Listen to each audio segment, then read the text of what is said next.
So I just realized that I forgot to account for lighting when I planned to film in here, so we'll see how it goes. No videos last week because I was all the way in Canada at Degrassi Palooza. It was my first time in Canada and it was pretty interesting. I took some French in high school, so it was nice to see what little of it I remember actually be somewhat useful, though not really because I didn't understand most of the signs. But just seeing road signs and bags of chips in French was pretty fun for me. Not to mention Ontario, or just Ontario on the 401, has a lot of rest stops on both sides of the road, so if you need to stop for food or gas, there's always somewhere to go. And yeah, I know other places have stuff like that. I mean, my native Illinois had the Des Plaines Oasis and other oases that I didn't grow up with. But in my travels through the US, I've not seen a whole ton of them. Maybe it's just the roads that Google has taken me down, or we just don't have a lot. Either way, I greatly appreciated it.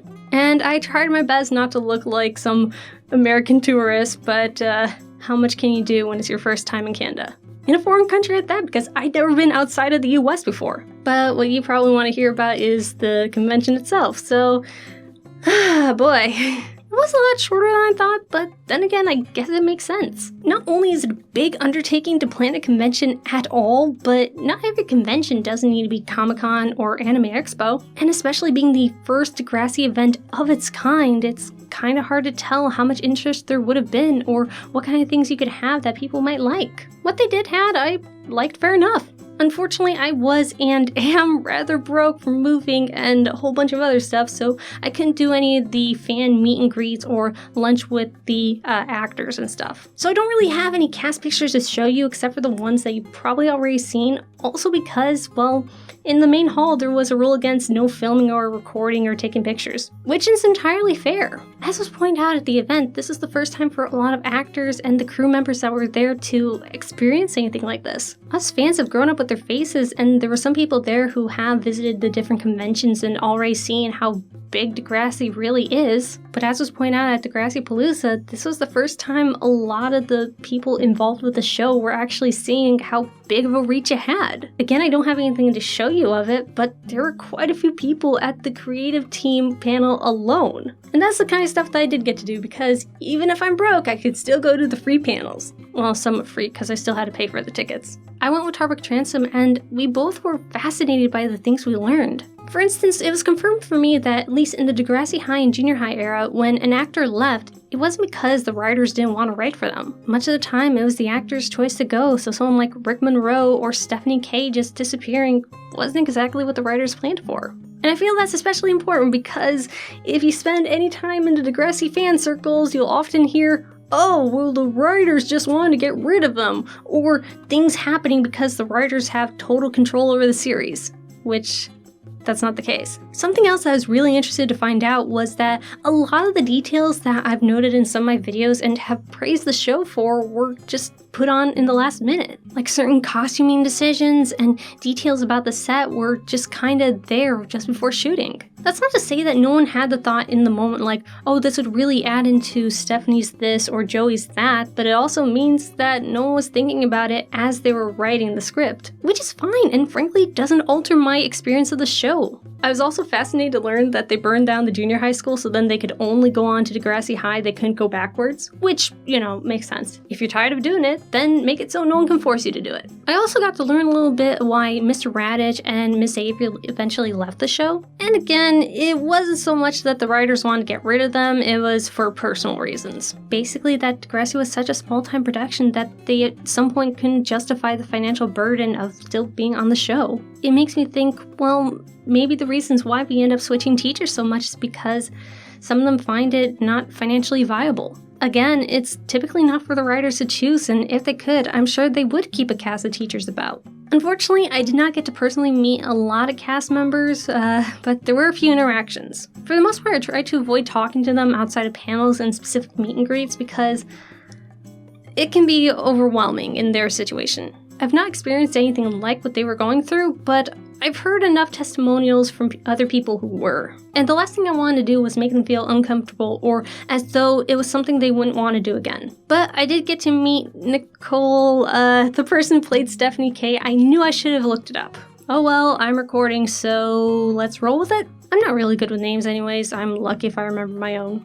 Frankly, I wouldn't have met her if it weren't for Tarbuck Transom, because he was the one who pushed us to go and talk to her when we saw her in the hotel lobby. At the opening ceremony, she mentioned that at the time she was putting a lot of thought into her character and basically how she acted, and oftentimes she ended up wondering, does anyone notice? She was using all these methods to enhance her acting, and it seemed like no one saw it. And as she pointed out, that's extremely discouraging. So Tarbuck especially wanted to point out to her that we did notice these things. We want her to know that we did see it. We saw the effort she was putting into her performance. So he went ahead and approached her and basically said just that, reassured her that someone at least saw. And then it got terribly awkward because then he waved me over and she took down my channel and so if you're watching this, hello.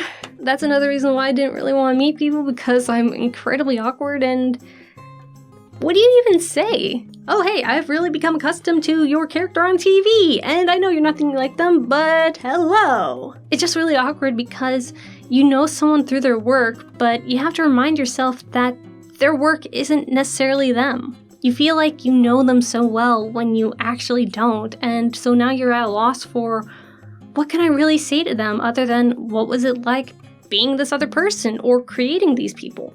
And then the other cast interaction that we had was really awkward. Basically, we got shooed away by Pat Mastroianni. No, it's not his fault. This was a bit of a comedy of errors. So what had happened was we just gotten back to the hotel lobby after getting dinner from Tim Hortons, and one of the people that we met there had flagged us down and said, hey, we're going over to the Lone Star restaurant to have some drinks.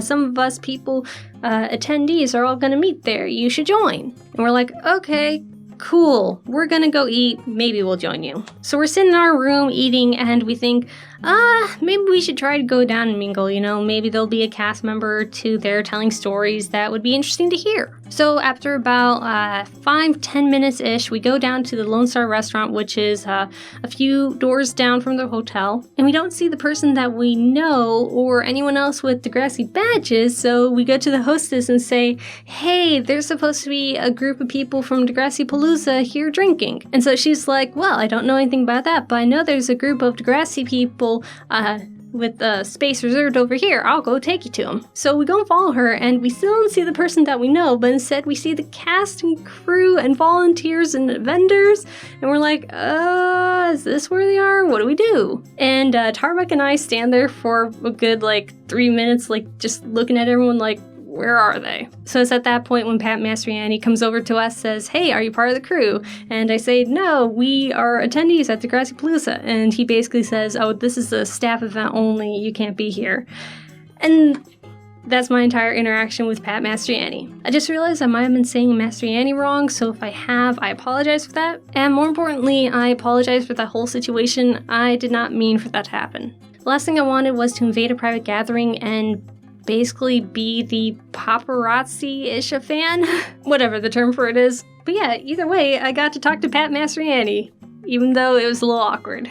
Let's see, what else did we do? Oh, we had 3 pies in a jar. I believe her name is Arlene Loft. She's the lady who played Nancy. Apparently she has a pie business or a bakery type business. And so her goods were being sold in the little vendor area, and they included pies in jars. We had the salted caramel apple, the blueberry cheesecake, and strawberry rhubarb pies, and they were really good. I meant to bring one of the jars with me to record, but I guess I forgot it. But either way, if you get a chance to try one of her pies in a jar, I really recommend it. I did try one of her cookies, and it was decent, but I liked it in pie form more. I also got to experience the wooden forks, because the US haven't transitioned away from the plastic forks yet.